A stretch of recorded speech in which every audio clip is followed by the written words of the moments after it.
The fishing news is brought to you by Interlux Marine Paint, Fanatics of Ocean City, Maxima Fishing Line, and Okuma. Well, that last warm breeze last week, you got to think it was summer's dying breath. We got northwest winds pretty steady since the weekend, and of course cooler temperatures, cooler water. The fall run is definitely getting underway. I'm Jim Hutchinson with the New Jersey Delaware Bay edition of the Fisherman magazine. Obviously those offshore winds that we had over the weekend, northwest, west winds, sure did a number on our ability to get out and catch those black sea bass on the opener. But the wreck bite is definitely on. The boats that didn't get a chance to sail last weekend, we're definitely getting on the wrecks and doing pretty well with the black sea bass all week. So you could almost expect that this weekend will be very much like the opener, so get out there early. Double headers have been the norm. Tough to keep baits down for a lot of the guys talking this week. Clam baits getting down and getting hit just as they're getting down. Inshore sites, Sandy Hook, Axel Carlson, Barnegat Light, all the way down to Atlantic City Reef, Cape May, and of course the old grounds. 13 inches in New Jersey, 12.5 inches in Delaware. We got that 15 fish bag limit. And again, the boats have been out all week long. They know where the fish are, so it's definitely going to be a big weekend out there. Again, don't forget about the Fisherman Magazine's Dreamboat contest. You folks, your Fisherman subscribers, you are competing for that brand new Cobia Center console that we're giving away at the end of November.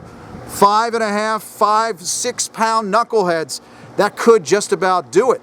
A few good drops this weekend or over the next couple of weeks, you could be in contention for that brand new center console from Cobia. Now, the big news, of course, for us here as we enter the Halloween weekend is striped bass. Now, I was out this week with Captain Erwin Heinrich of Scales and Tails Charter. We're out of here, Twin Lights Marina, and hitting up the stripers. Now, I know you Raritan guys are going to hate me for this, but I got to say it. A lot of bird play, a lot of fish striking the surface, outgoing tide along the Raritan, west of Sandy Hook, up around Keyport, Keensburg. A lot of fish out here. It's a good sign for what we have to come in the next several weeks. As a matter of fact, you're getting out here on the Raritan, on that outgoing tide, looking for bird play. You'll find humpbacks out there as well. This is run and gun fishing that's finally getting underway.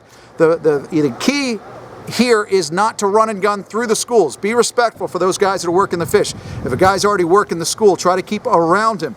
What we were finding successful this week, the bunker and white patterns, the swim shads from Tsunami, especially those weighted jigs, either on a steady retrieve with a little jig every once in a while, or if you're finding marks on the machine, drop down and jig those soft plastics. The Tsunami talking poppers. The poppers were great too because the stripers were blowing up on the bunker up top. The one thing that we found we were doing today is taking off that tail treble and swapping it out for the straight inline hooks. Those stripers were just engulfing those plugs up on top, so it's a good sign.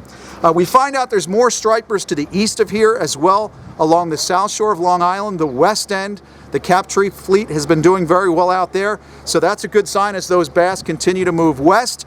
And of course, for guys out front, you were all waiting for those bass to start following the bait schools out around the hook and down along close to the beach. Of course, what we're finding out too is a lot of guys on the wire line, from the Shrewsbury Rocks on out to the fence. A lot of folks dragging wire for striped bass and doing quite well. Again, the water was still pretty warm even this past weekend with that first offshore wind blowing over the weekend. We're hoping it was going to cool things off.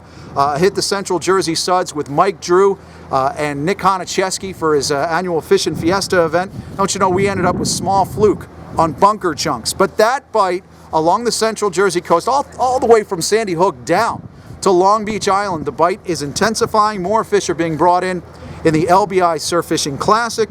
And again, folks dragging the Maja spoons, the mojos, the rapalas, and the stretch plugs are finding some good fish out front. It's only a matter of time. In fact, I've also found some bunker schools on Friday. Was out off Atlantic City. So you got plenty of bunker schools moving out, big adult bunker moving down into the South Jersey area as well. So that's always a good sign down Cape May County as well. A lot of guys talk about those fish being out beyond the 3 mile limit, but with those bunker schools in tight, definitely worth a look. Now with these cooler the cooler water temperatures, that offshore wind, it may turn off the inshore tog bite just a little bit, but so far the jetties have been on fire. Point Pleasant Canal, Manasquan, Barnegat, all the way down to the rocks on either the Brigantine or Atlantic City side, of course, all the way down to Lewis and the Indian River Inlet as well. And meanwhile, guys, don't forget about that tuna bite, the offshore tuna bite. A lot of folks aren't going to go out in their boat, but the party boats continue to sail. You've got the Jamaica, the Gambler, the Miss Barnegat Light. Those big party boats will continue to sail offshore to the offshore canyons and doing well with those tuna offshore. I saw the Miss Belmar Princess today. I don't think she's out there on the tuna grounds, but I know that she was up here north working these Raritan Bay grounds. It's a pretty good sign. But again, those party boats are sailing. They're doing the bluefish trips, the striper trips, and of course black sea bass throughout the weekend. Keep your eye out on things for fish crashing out front, by beach or by boat. I guess that's the big key. And if you want more on that, the November edition of the Fisherman magazine is out this week. Nick Konicheski has a great article entitled Beach and Boat. Everything's going on fire there. We've got the weekend reports and, of course, the full rundown on that Dreamboat contest for you as well. It's getting interesting, folks. Make sure you get in on the action. And until next week, we'll see you at thefisherman.com. The fishing news is brought to you by Indulux Marine Paint, Fanatics of Ocean City, Maxima Fishing Line, and Okuma.